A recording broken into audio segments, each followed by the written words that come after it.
Oh, Steve and Larson! Don't you dare be sour. Clap for yourselves and feel the power. Yes. And all you people out there, you're watching Going In Raw with Steve Larson. Hey, friendo, Steve here. And Larson. And welcome back to Going In Raw, the only pro wrestling podcast you need to be listening to right here at youtube.com/Steve and Larson. Available wherever podcasts can be found, and of course, taped live at the twitch.tv/Steve and Larson. I want to say thank you to all the friendos who joined us for the live stream tonight, the reactions to SummerSlam. No matter what happens in wrestling, it's always more fun, regardless, to watch it with friendos, to watch it with other people, with friends. Correct. So, whether or not SummerSlam had you into it, had you scratching your head maybe. Hey, if you were with us, we had a blast. Thank you to everybody for hanging out with us, and especially thanks to the Enforcer himself for hanging out with us. The best third man in the business today. Absolutely. And on top of that, a very special happy birthday to you, my friend. Oh, me. Thank you. You are somewhere between the years of 46 and 52, if I'm not mistaken. Sure. So seems like you have a better clue than I do. I mean, I know that there's a lot of ambiguity about your actual age, even with you yourself. So yeah, they didn't keep records where I was born. So very odd. Adds to the mythos of Larson. The mythology. So yeah, the lore, if you will. Yes. Speaking of mythology and lore, we had some of that in the squared circle tonight. An up and down night, to say the least. Probably got that right. Punctuated by two big returns, one of which was a bit more straightforward and to the point than the other. Brock Lesnar showed up at the end of the main event, Roman Reigns versus John Cena. Of course, the Tribal Chief, not a surprise here, beat John Cena fair and square, clean as can be. However, after that match, Brock Lesnar, face-apped, ponytail with beard, comes out looking great. And he's in great shape. Confronted the Tribal Chief. Paul Heyman scurried away with Roman, and he was crying, Paul Heyman was. So clearly that's the next big monster for Roman to face, given that there's nobody left on the roster, at least until the draft happens for him to take on. Yeah, it does seem like, from the perspective of Roman's storyline, they're just putting huge obstacle after huge obstacle in front of him, and he's just mowing right through everybody. Yep. At first he needed help from the Usos. At this juncture, he's powered up enough that he could eat 3 AAs, including one from the top rope, and then still pin Cena absolutely clean. I would expect the result to be the same whenever he faces Lesnar, absolutely clean. And then when Roman faces The Rock at WrestleMania, absolutely clean. And then after that, they should probably start the process of finding out, making the decision who's going to beat Roman. And actually, that decision should be starting now, so you can build that person up. Whether it's Big E cashing in, whether it's an opportunistic cash in, one he schedules in advance, or whoever it's going to be, you got to start laying the groundwork now. So when that person beats Roman, it makes sense. My early pick on that is Matt Riddle, or it's somebody maybe that hasn't even been signed yet, because I feel like they'll just get to it when they get to it. But if Riddle continues his trajectory, it could very well be him. I mean, my God. So let's talk about the other return, because I thought the Reigns-Cena match, I do want to start off just on a positive note. There were some good matches tonight. Reigns-Cena was a good match. Edge-Rollins was a terrific match. The Raw Women's title, which changed hands, went to Charlotte, was a really spectacular match. That was good. There was a lot of stuff to like. The moment that really sort of deflated the show for me, and I know you said this as well, so I guess I'll speak for you, was the return of Becky Lynch. So, and you think that'd be a moment that would elevate the show? You know? You would think it'd be a massive, oh my God, this is great. Until you learn the details. So there's a bit of 4D chess at hand, seemingly, Larson, because we'll walk you through it. Bianca Belair. 4D chess, you can call it false advertising. You can call it bait and switch, or you can call it a genius at work. Sasha Banks versus Bianca Belair was a scheduled match tonight for the SmackDown Women's Championship. This match has been advertised. There were some rumors that this match was in jeopardy. We don't know what's going on. Something about Sasha not being around. Don't want to speculate on that because it's not our place to do that. However, tonight, prior to the match, Boogs and Shinsuke Nakamura had an entrance. So they apparently were just there, which was curious. And then they ran a video package outlining this Bianca versus Sasha match. And so Bianca Belair comes out. She comes out first. And then Sasha Banks doesn't come out. Instead, Carmella comes out. So she comes down there, and we're all like, one second. Greg Hamilton announced that Sasha wasn't there. I mean, they made the announcement. Correct. After they ran that 2 or 3 minute long package, hyping up the match they had been advertising for weeks. Yes. Yeah, correct. So he announces that she's not clear to compete. So Carmella comes down. She gets in the ring with Bianca, and Bianca gets on the microphone and says, Sasha, might not happen tonight, but at some point it's going to happen. And then does she say anything else before Becky's music kicks in? What happens next? Let me double check. So Bianca says, yes, I won't be fighting Sasha tonight, but I'll take my frustrations out on Carmella. Becky's music hits right as they're about to start the match. She's in ring gear. She's ready to go. So you think, okay, triple threat. All right, this is their way to get the belt on Becky, where it still, protects Bianca. Carmella eats the pin. Not ideal, but okay, I get it. So the first thing Becky does is boot Carmella out of the ring, tosses her out of the ring, and then tells Bianca, I'll be right back. Throws Carmella into the ring steps. We don't see Carmella again. Yeah. So Becky gets back in the ring, and her and Bianca have a face-to-face. Becky calls the mic, and she says, what do you say, the EST and the man blow the roof off this joint for the SmackDown Women's title? Bianca says, let's go. A forearm and a manhandle slam later, we have a new champion. Well, hold on a second. You missed the handshake attempt at Becky, and then she sucker punches Bianca with the forearm. Yeah. And then the manhandle slam, 1, 2, 3. And this is going to get a crowd pop because it's a title switch. It's Becky. Yeah. But it was so they spent all this time. My camera's right here. Get this out of the way. They spent all this time. It's basically been since, December?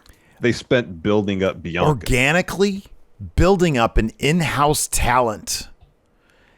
And one who, by the way, has everything.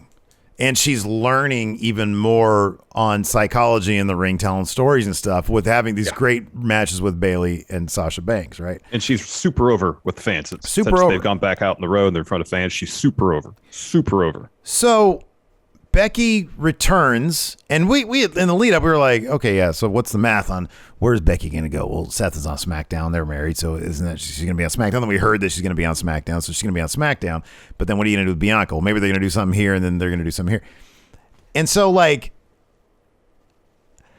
you have the biggest face in the company, Becky Lynch, make her triumphant return by sucker punching one of the biggest faces on the uptick, the current SmackDown Women's Champion, who had the biggest WrestleMania moment this year, the biggest Royal Rumble moment this year, has just been on a killer streak, and she gets sucker punched. What does this do for either of these women? I just don't get what this is supposed to do for either of them. So let's address the crowd. That would say, because I always like to pick your brain about this kind of stuff. Yep. Let's address the crowd that says, let it play out. Yep. What possible story could they tell that would elevate both of these characters here? So I can't remember who it was. A couple people brought up in our pre-show before we started our recap here that if this is a story, at this juncture, Becky has become what she disliked on her ascent to the top. She's taking opportunities from other people, and she walked into SummerSlam, took an opportunity, and beat Bianca with 2 moves after a sucker punch. If that's the story, and they push hard on Becky being heel, and all leads to Bianca beating her, I could see that could be an effective story. However, you have to go to enormous lengths for the crowd to boo Becky. Enormous lengths. They're not gonna do it. They're not gonna do it. Nobody wants to do that. Insanely difficult for them to do. That's the first caveat. I mean, this is really feels like an instance where Becky agreed to come back. Vince says, "Let's have a moment where she wins the title," and that's the extent of the forethought. You know. Yeah, it just really screams of that moment, you know. And if they want to put the belt on Becky and just do it quickly, why boot Carmella from the match? Carmella, you could have your cake and eat it too right there. You could have the match. You could have Becky have that huge moment, and you don't. The losses that come at the expense of Bianca, who you've invested a ton of time in building up, and it's been actually really successful. Now her creative hasn't always been really good. She's great. She's gotten over. We can dumb it down a little bit. Maybe, just maybe. So, like, this was just the moment that Vince wanted. You're right. You're totally right. There's a smacks of WrestleMania 9. That's exactly what it sounds like, right? Maybe the idea is, okay, we know Bianca is going to be heading over to Raw at the draft, which is in 2 months, right? And so let's get our big SummerSlam moment. Becky takes the title, says, hey, DTA, right? Somebody here, who is this? Hollywood Johnny P says, what if Becky's like Stone Cold? He wasn't a good or a bad guy. But the parallel here is the other biggest babyface around that time, I'd say probably Mankind, right? When Foley first won that WWE. Now imagine Foley wins that WWE title for the first time. The butts and seats line, DX helps him, Stone Cold helps him, right? Yeah. And then like the next night or something, right? Stone Cold comes back. Everybody loves Foley. And he stuns Foley and chumps him out, and they hand the title back over. Yeah, I'd get a crowd pop, but the people who were like, man, I was really behind Mankind. That guy organically had everybody on his side. It just sort of deflates you a little bit, you know? And who knows? Maybe back then everybody would have loved it, but they wouldn't have done it. They never did anything like that back then, really. Not that I can think of. Not like I recall. So, like, maybe the idea is, well, Bianca's going to be heading to Raw, where she'll be a big star over there. On SmackDown, she'll call out Becky, say, oh, you gave me a sucker punch. And Becky will say, listen, I've been there. I've been around where I have been chumped out left and right. And it took me turning into the man. And so lesson learned, right? And so maybe these two on SmackDown or Extreme Rules or something, they have a match. And you can keep them both faces, you know. Mm-hmm. Mm-hmm. They have a match, and it's a killer match. Bianca's on the verge of a KOD. If Sasha's cleared at that point, whatever her situation is, she comes down, interrupts the match, and then Bianca like splinters off into her own thing or ends up the next week or whatever. Yeah, because it'd be the next week probably. Yeah. Going to Raw, and she sort of quantum leaps out of the feud, and maybe everybody looks better. And then her just mere presence on Raw, she comes out, it's a new thing, it's a clean slate. She takes on Charlotte. Maybe she beats Charlotte. But I mean, I don't like the odds of that happening either because, you know, how Vince is with Charlotte. Still the Nikki ASH scenario there because Charlotte tonight decked in Thanos gear. And if they're following that story from Infinity War to Endgame, of course, Thanos gets the win at first. And then the heroes have to come up with a plan involving time travel and all that stuff. I don't know how they're going to do that with Nikki. To ultimately run it back and get the W. Aerostar signed, confirmed. Apparently. But here's another thing about this whole sequence is you had the Nakamura entrance. I like Nakamura. Didn't need it. That wasted 2 minutes. It was just confusing. It was very confusing. Really was. I was like, does he have a match? Yeah. You have the whole video package hyping a match that's following next. You know damn well it's not going to happen. Why do that? That's another 2 minutes you could have saved. You have a Miz TV segment later on. that I'm sure was a sponsorship thing. Nonetheless, that from a creative standpoint, didn't need to be there. So that right there is saving about 8 minutes off the show that you could dedicate to a real match. Oh, but they didn't want that, though. I understand. But it's like a two-pronged thing. I don't like the idea of Bianca losing, kind of period, and it's worsened by how she lost. Yeah. And so if you can mitigate how bad that loss looks by having a real match, then why don't you do it? Yeah, because it's for that. It's the Kofi Brock thing, which, by the way, ignoring the obvious here, the optics on both those situations don't look terribly great, given WWE's history.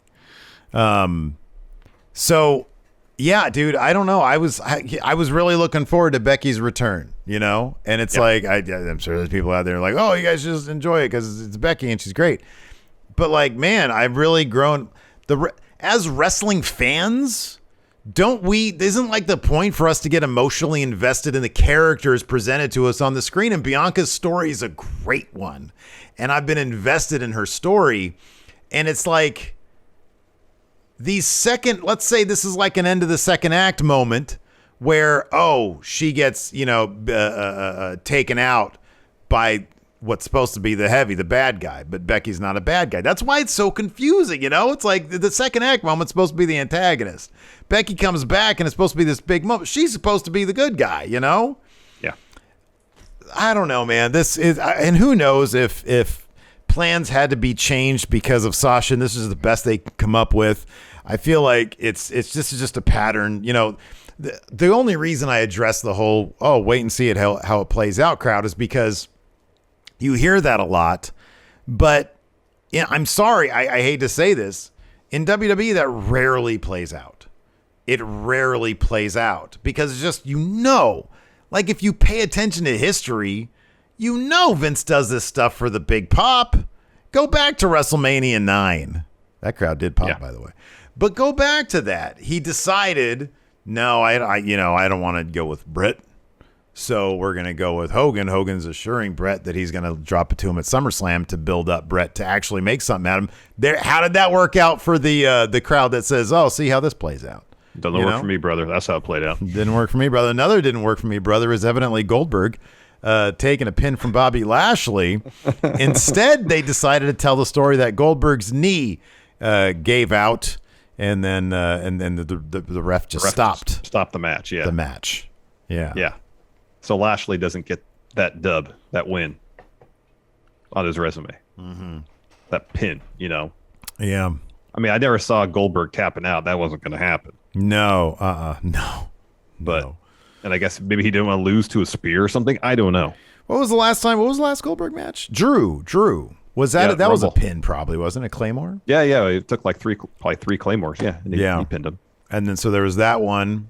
I don't mean to put you on the spot to test your Goldberg history. He beat the Fiend, but then he lost to Braun at Mania. Yeah. And Braun, I think that was and then Drew. Okay. The year prior, yeah. Okay. 2020, yeah. So yeah, and then at the end of that, Goldberg yelled at Lashley, "I'm gonna get you." He's probably signed a Saudi Arabia match, I would imagine. Maybe with Bobby Lashley to run that one back. Maybe. So White Brownie says Becky's post-match interview makes it seem like she's a heel. Hell, maybe she's coming back as a bad guy, and good luck with that. Maybe Bianca will maybe Bianca will stay. Bianca will stay on SmackDown, and they have plans to get the title back on Bianca. Even that is a really odd choice, to be. It's like when it's slightly different circumstances. It's different circumstances, but you have fans want to cheer when someone they like comes back, and we saw this with Seth Rollins' return from injury. I know he was a heel when he got hurt. He came back, and people wanted to cheer him because he's really good. And he puts on good matches. Triple H. People were cheering when he came back, and they had him be a heel. Becky was a face when she left, and she comes back. She can be one of the top faces in the entire company. Yeah, and just from a business perspective, why would you turn her heel? Yeah. And I know. Do they not understand the the uphill battle they have just to try to even make that possible, and all the creative hurdles they have to successfully navigate to make that happen? Dude, you know what it is. It's they see like, oh man, look at how great it's working out for Roman.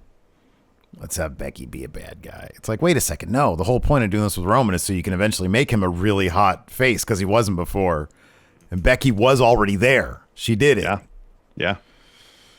I don't know, man. It fell flat for me. Hey, if people out there liked it, good on you. That's awesome. It fell flat for me. It deflated the hell out of me, to be honest with you. Yeah, it did. That whole segment really did. Let's just jump right into it. The kickoff show match. Big E versus Baron Corbin once again. Baron Corbin clutching on to Big E's Money in the Bank briefcase really tight. Yes. Just really tight. Afraid that someone might try to take it from him. Anyways, Big E, he got the win, and he got his briefcase back here on the kickoff show. He hit a big ending after an apron splash, and then right after the win, he got that briefcase back. All is right in the world. At least when it comes to Big E having that contract back in his hands. Mm-hmm. Yep. All is right in the world. Phil is back, and Big E has the briefcase back.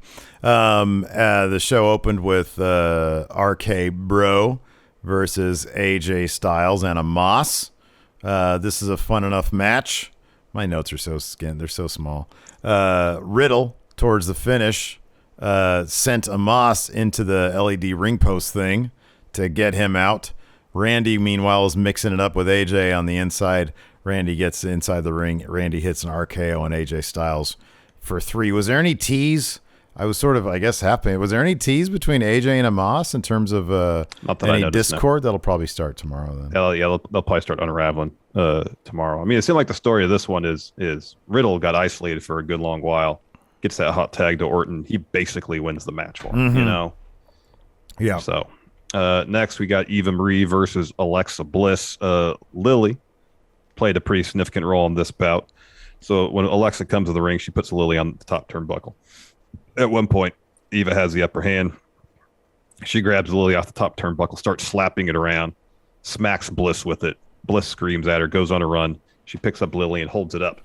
And this whole time, like, Eva Marie's like giving Dewdrop crap. Yeah.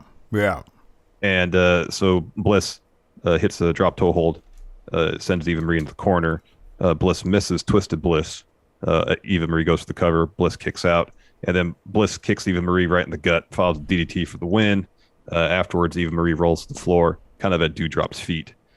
Dewdrop calls for the mic and says the loser of this match is Eva Marie, and then puts on her rope. Yeah, kind of interesting. He didn't really go for any supernatural shenanigans here. I figured that'd be the case. Pretty straightforward stuff. I mean, I feel like they still kind of have to cover up Eva Marie's lack of actual wrestling ability, which is fine. I think she does good work as a heel. And I thought that the moment where Piper would turn on her, stand up for herself, would be a bit more impactful. But I did enjoy. I thought she was good on the mic saying, and the loser of this match. So yeah, we'll see what happens on Raw on Monday. Yeah, White Brownie corrected me. Tomorrow's not Monday. Tomorrow's Sunday. I know. We're gonna so weird having a main roster pay-per-view on a Saturday. I can't wait, man. Tomorrow's going to be fun. That Walter Ilya match, that'll get me back in it. Phil got me into wrestling. Becky's return and Bianca sort of got me down. Tomorrow, Walter Ilya. Oh. Get you right back up. Yeah, man. Speaking of back up, Sheamus and Priest are up for their match hold on. next. You don't want to talk about this RKBro interview as done by Mario Lopez? Think I left the room. What was the bulk of this interview? Orton says they're back. It's going to be smooth sailing because the 3 most dangerous letters, RKBro. Mm-hmm. Riddle says Randy was excited tonight. Just wait till he sees the surprise I have in store for him on Raw. That might be pretty good. I like these guys together. Yeah. After that, we had Damian Priest and Sheamus. No word still on if Sean Ross Sapp asked Priest about the Larson Donut story, but we'll hear hopefully about that soon. Hopefully. This is a really, really good, solid match. It says right here in my notes, solid match. The finish saw Sheamus with Priest in a heel hook, and Priest sort of hulks out a little bit, rips off Sheamus's mask, gets him out of the submission, and then hits a reckoning for 3. New national champion. Yeah. Damian Priest. Yeah, it was a good hard-hitting match. We'll get a rematch on Raw. They'll maybe be better because especially like the first, I don't know, half of the show kind of felt rushed. It did, yeah, totally it did. Because initially we thought, okay, I think they announced that, hey, this pay-per-view will be done by 8 o'clock. Yeah. Because there's a Pacquiao fight. They want to give people time to get from the stadium to the arena to watch the fight. Apparently they changed their mind because the show didn't end until after 9 o'clock Pacific. So. Yeah. No, it did. It seemed like they were rushing through this stuff. Yeah, they'll have probably a Raw rematch where Raw rolls on at least 2 times. Yeah, probably give him 20 minutes. After that, we had they had the Mysterios backstage. Dom is apologizing for what happened on SmackDown, getting caught by the ref trying to cheat. And Ray was like, hey, just focus on tonight. We're not going to quit. He asks if Dom is ready to bring those tag titles back to their family, and Dom says, I am. Yes. Before that, we had Tiffany Haddish presenting the new national champion, Damian Priest. Basically just said, Sheamus is a bully, so this win is all the sweeter. Now I'm United States champion. Mentioned growing up he mentioned his neighborhood, I think. Yeah, I think so. After that, we had we talked about this. We actually went through it step by step. This is supposed to be hold on. You skipped over the Mysterios versus the Usos, the actual match. I actually skipped over that entire match. Yes, I did. Yeah, you did. Anyways, that's fine. Here, right in my notes. Usos versus Mysterios. Oh, you didn't write anything for that match. Okay. Fun stuff. It was a solid bout. But again, it felt really short. Again, this is like a scenario. Even though the Usos have already beaten the Mysterios twice, this is the first time clean, I guess, that we wouldn't be surprised if we get another match on SmackDown where the Usos win again, and that's when the Mysterios finally fall apart. Finish this, Ray springboard right into a super kick. Jay falls with a splash. It gets a 2 count. Dom's going after Jay on the apron. The Jay dumps Dom on the floor. Jimmy misses a splash. Ray hits him with a 619. Hits Jay with a penalty kick, and then goes up top. Jimmy gets his knees up while Ray's going for a frog splash. We get a super kick from him. He tags in Jay. Usos hit stereo super kicks, and then Jay hits the splash off the top for the win. For the win. Yes. Fun stuff. Good match. After that, we already went through the Bianca versus Sasha stuff. Yeah, pretty much beat for beat. Yeah. Yeah, we totally did. And then we had, it's funny because, I mean, the great thing about that whole sequence that I didn't mention was that Bianca the entire time was selling the confusion, like from Mela coming out, she's like, gets on the mic. Okay, Sasha, at some point we're going to do this. Then Becky comes out. She's like, what? And even when Becky laid out the challenge, she was like, it took her a while to respond. She was like, oh yeah. Okay. That's fine. Okay. Clock, and then manhandle slam, and then she's sitting there, she's like, I just lost Big Blue. The hell. Yeah. After that match, we had the Gable Steveson and Tamara Mensah-Stock, 2 gold medal winning Olympic wrestlers. Yeah, walked down to the ring, and that was it. They walked into the ring. They're like they disappeared in whatever hole Shinsuke and Boogs fell down. I guess so. Yeah. Gable Steveson looked disappointed that Bianca just got jobbed out too. He came out there, was like, "There's no chance in hell I'm signing here." I know. He's like, he probably showed up. He was like, "Hey Vince, I saw you brought CM Punk back." And he's like, "What? No, that was the other company." And he's watching on the monitor as Bianca takes that loss, and it's like, he was like, "Hey, you want a contract?" No. After that, we had Charlotte versus Nikki versus Rhea Ripley. Yeah, like you said, Charlotte dressed as Thanos. Solid match again. This is actually really good stuff. Like, there was that moonsault bit to the floor on Rhea and Nikki that looked horrifying, but then you see the other angle and Nikki was okay. Yeah, no, it was good stuff. Nikki tapped out to Charlotte. Yeah. Again, if you look at it from the Marvel Cinematic Universe story they've told, it seems like as soon as Charlotte walked out in Thanos gear, I was like, okay, she's winning. Because that's the template they're following seemingly, and if that's the template they're following, then Charlotte had to win this one. So Nikki could, I guess, now figure out how to actually be a superhero, take down the supervillain. Yeah, I guess so. It's just such a weird story where they have the crowning moment where she beats Charlotte and wins the title, happen at like the beginning of Act 2. Yeah, but here's the thing. What you're saying is true. It should be the story about how she's become a superhero. It ain't that though. It's just that Vince has given up on it. I saw a video earlier today on Twitter of like Nikki showing up and crying because she was like, "Oh wow, SummerSlam, this is great." And I was like, this was filmed moments after she was told she's losing that title, and that Vince has given up. She totally was. Yeah, no, Vince wants to go in a different direction. Hold up, did you skip Jinder versus Drew McIntyre too? Did I? Oh wow, I did. Yeah, look at that. That was a really short match. Drew largely dominated the entire time. Yeah, hits Claymore, gets the win. After that, Veer and Shanky hit the ring. Ooh, Drew tried to take their heads off with that sword. Yeah, to tend to Jinder, and Drew gets his sword and swings it at him. My notes are terrible. Takes a swing. My notes are just horrible today.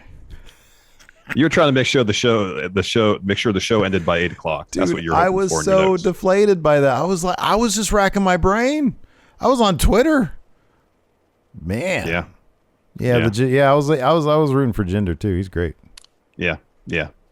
After that, we had Seth Rollins versus Edge, so it was cool. Seth had some cool gear. And Edge came out to the Brood theme at first, came up through the ground with all the fire and smoke and all that, and that was cool because the Brood theme is fantastic. Top 5 theme all time in my estimation. And he takes on like 5 or 10 steps, the lights come down, and he does his normal pose and his normal theme. I'm like, okay, we got taste, that's fine, but if I hear Brood theme, I want that. I want the whole no thing. Disrespect to Edge's theme, because it's fine. Heard it too many times. It's like the Red Hot Chili Peppers by this time. I've heard it too much. Kind of. It's solid, but I've heard it too much. Because then if I feel like, all right, the Brood thing's, I know it's a gimmick. The Brood thing is just like, all right, here's a gimmick to get a cheap pop, and then let's move on to Edge as we know him, Yeah. So all the talk he had about, I got to find, the darkness within me and channel that to beat you, Seth. Well, if you really are channeling, come out in the puffy shirt you wore as a member of the Brood, Yeah, for sure, yeah. Play the whole theme. Yeah. I know Gangrel's not there. Christian can't be there. Come up with the Goblet of Blood, all that. Yeah, Give me the whole 9 yards, or don't give it to me at all. Do the entire thing. Bring, what was his tag team partner's name? Whose? Edge's. It's Christian, man. Yeah, Hall the other Famer. guy in the Brood. Find out what happened to him. Bring him in. I wonder if he got fat. No, I can confirm he did not. Don't know what happened to that guy. He has all his hair and doesn't have a mustache. I wonder what he looks like bald with a mustache. All right, Larson, what happened next? This is a good match. So early on, Seth is working over Edge's neck. Ram it to a ring post, ramming it to the ring steps, hitting sling blades. And then Edge makes a comeback. He hits a spinning neck breaker off the top, hits an Edgecutioner. Yes. That gets him a 2. Yeah. Seth sends Edge the second turnbuckle. Edge responds with the reverse X Factor. I don't remember what Edge punt he calls that one. That gets him another 2. Edge goes up top. Seth jumps up there, hits the superplex Falcon Arrow combo for a 2 count. He sets it for a stomp. Edge dodges that. Seth looks for a pedigree. Edge escapes. Hits a glam slam. Yeah. Shout out to Beth Phoenix. Shout out to his wifey. Gets a 2. So Seth drapes Edge's neck across the top rope. Looks for a stomp on the apron. Edge avoids that. Rams Seth into the ring post. Follows with a spear off the apron to the floor. Back of the ring, he's set up for a spear. Seth reverses that into a pedigree. That's always cool when Seth does that. They get Seth the 2 count. Seth looks for a Phoenix splash, misses. Edge hits a spear. Seth kicks out of that.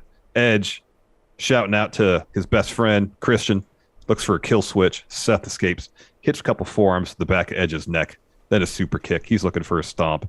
Edge catches it. Mm-hmm. Yeah, it was good. Pushes his foot up. Dun, dun, dun, Yeah, the Superman 2 moment. dun, dun. Puts Seth in the Educator. Yeah, Seth escapes. He rolls up Edge. Edge kicks out, and he puts Seth in the deal. He puts him in the deal. He's in the deal, but the deal doesn't finish him off. It's like sort of a different version of the deal. Well, because Seth pries out of that, and Edge starts slamming Seth's head into the mat like 6, 7, 8 times. I lost count. Yeah. And then does a modified deal to get the win. Yeah, modified deal got the win. He should call that something. Well, I mean, the deal is the name. That's the best name for it. It is, yeah, but all of his moves have some Edge involved in it. So he's turned to the Edge deal. I don't know what it is, man. Anyways, they announced that Money in the Bank's going to be in Vegas next year. I think at Allegiant Stadium. In July, but we're all avoiding July 4th weekend, yeah. But we're going to go there in May for Double or Nothing. Have some fun at the roulette table. Well, hopefully. Oh, man, we're going to be in the Ligma variant by that time. It might be the Bofa variant. Is it the Bofa variant or the Ligma variant? I don't know. I don't know. It's going to be a meme. Double or Nothing plans. And then Ligma variant. Yeah. After that, we got, for some reason, Miz TV on a Major 4 pay-per-view. This shouldn't be happening. So I guess during the kickoff show, Miz drove up in a truck with some bottled water company. And so they come out and say, hey, this party's looking dry. We have a new water squirting apparatus. Something to keep in mind. I'm guessing Miz and Morrison didn't know that at this point already in the show, apparently the concession system in the stadium stopped working. Yes. It was cashless. And so it was all using cards, stadium. The thing, it just didn't work. The deal stopped working. The deal definitely stopped working. It stopped working.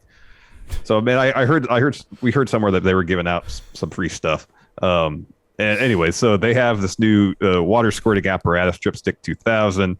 And Miz is like, all right, show it off, John. And John's like, I don't have it. You have it. Xavier Woods, who's just some great Scott Hall inspired gear. Yeah, look, it was like a cool combo of Scott Hall and Razor Ramon. Yeah. Like it was like a Rawgate version of both personas. Yeah, and he has it, and it's like a Ghostbusters proton pack, but it's got a water jug in back, you know? Yeah, it was huge. It was pretty massive, like a full-size one you find in the office. And so he walks the ring, and it's like, hey, I grabbed this from your truck. Miz wants it back, and Wood says, well, let's get a second opinion. He does. He says, it's survey time. Much like Scott Hall did in WCW. And so he asked, hey, crowd, do you want me to give this back to the Miz and Morrison? Of course, they say no. And he says, do you want me to squirt him? The crowd says yes. And he says, one more for the good guys, and then squirts him. Yeah, it was a pretty impressive stream, too. Ulysses here texted, said, make sure to mention that the concession system failed, the payment system failed. After the second match, nobody was allowed to buy beer after that. No beer, no spirits there at Allegiant. They're wow. What do they used to call them? Teetotalers. A couple more variants here being mentioned by chat to be on the lookout. The Sugma variant and the Chokan variant. So keep an eye on those ones. Thank you for recapping Miz TV on a freaking pay-per-view. No problem. We got 2 matches left. We get this next one, WWE title bout. Did you take notes for this one? Did you write that this match happens, Steve? Do you want to hear them? Yeah. Do you want to hear them? They're great. Yeah, sure. Hit me with them. Bobby Lashley versus Goldberg. Goldberg's knee gives out. Ref calls it. Goldberg kid runs in as Lashley destroys his old man. And then I just put 1 star. I didn't even write what happened to the kid. It was an awful match. It was awful. Like they got to stop. They got to stop bringing Goldberg in for matches because he can't wrestle. He's gonna die, man. He's gonna hurt himself, or he's gonna hurt somebody else. Or he's gonna. Listen, man. This is a legitimate fucking concern. I don't want to see a guy die, but like that old man's gonna get in the ring and just die at some point. I don't want to see that. I do not want to see that. Yeah. Holy crap. It's terrifying to see him out there. It really is. It is. I know. It's really scary. It is. It really is. It is. So I'll flesh out Steve's notes just a skosh. So Bill started selling knee after Lashley looked for a jackhammer. Bill blocked it, tries for one of his own. And, or actually, I think he started selling it after he reversed Lashley's. And later on, MVP hits Bill in the back of his leg with his cane, and looked like Lashley speared Goldberg in his leg, and he's limping around all over the place. He's out on the floor. He barely stand up. Lashley rams in the ring post a couple times. Goldberg gets back in the ring. He can't even stand up. Ref's like, all right, call the match. It's over. And so Lashley gets the chair and takes it to the back of Goldberg's leg. Just starts wrecking him with the chair. And Gage, Goldberg's Goldberg's son jumps in on Lashley's back. Lashley gets him off and puts him in the hurt lock. And MVP calls to the mic. It's like, hold on. Lashley didn't know who that was. He didn't know it was Goldberg's son who ran the ring. And Goldberg goes over and crawls over to cover up Gage. And MVP just says, and you're still your champion, almighty Bobby Lashley. Yeah. There was that one part also when you mentioned MVP hitting Goldberg with the cane. That Goldberg waited a good 3 seconds before he was like, "Oh wow, that's supposed to hurt. Hey, what? Hey, ow." Yeah. That was a mess. And then Goldberg afterwards, he got on top of his kid and he 69 me Don. He got on top of his kid and was like, "Oh, I'll kill you, Bobby." I think he said that. I think he was like, "I'll kill you." Oh man. But MVP was like, "Hey, the fan comes at you've seen what that's what we're gonna watch on Thursday on the Smash Zone. Some of that shit where Triple H and Austin are about to have a match, and a fan runs in at a house show, and then Triple H starts kicking his head endlessly." They beat the heck out of that guy. They really did. Then we got our main event for the Universal title, John Cena versus Roman Reigns. John Cena's strategy was early roll-up. He went for a lot of roll-ups throughout this match, especially early. Roman keeps... So the pattern was Cena goes for roll-up, Reigns kicks out. He beats up Cena a little bit. Rinse repeat for a good stretch. 1 point, Reigns has upper hand. He's standing on the ring steps holding the Universal title. Then eventually Cena starts hitting some AAs. He hits one after a 5-knuckle shuffle. Roman kicks out. Cena puts him in the STF. Roman gets the bottom rope. Cena AAs Roman through the announce table. That only gets him a 2, though. Eventually, later on, he hits another AA from the top rope. That gets him a 2. And then Cena's looking for a spear of his own. Instead, he runs into a kick from Roman. They're trading some strikes. Roman hits a pair of Superman punches, and Roman follows those punches with the spear to get the win. And then he's celebrating a bit.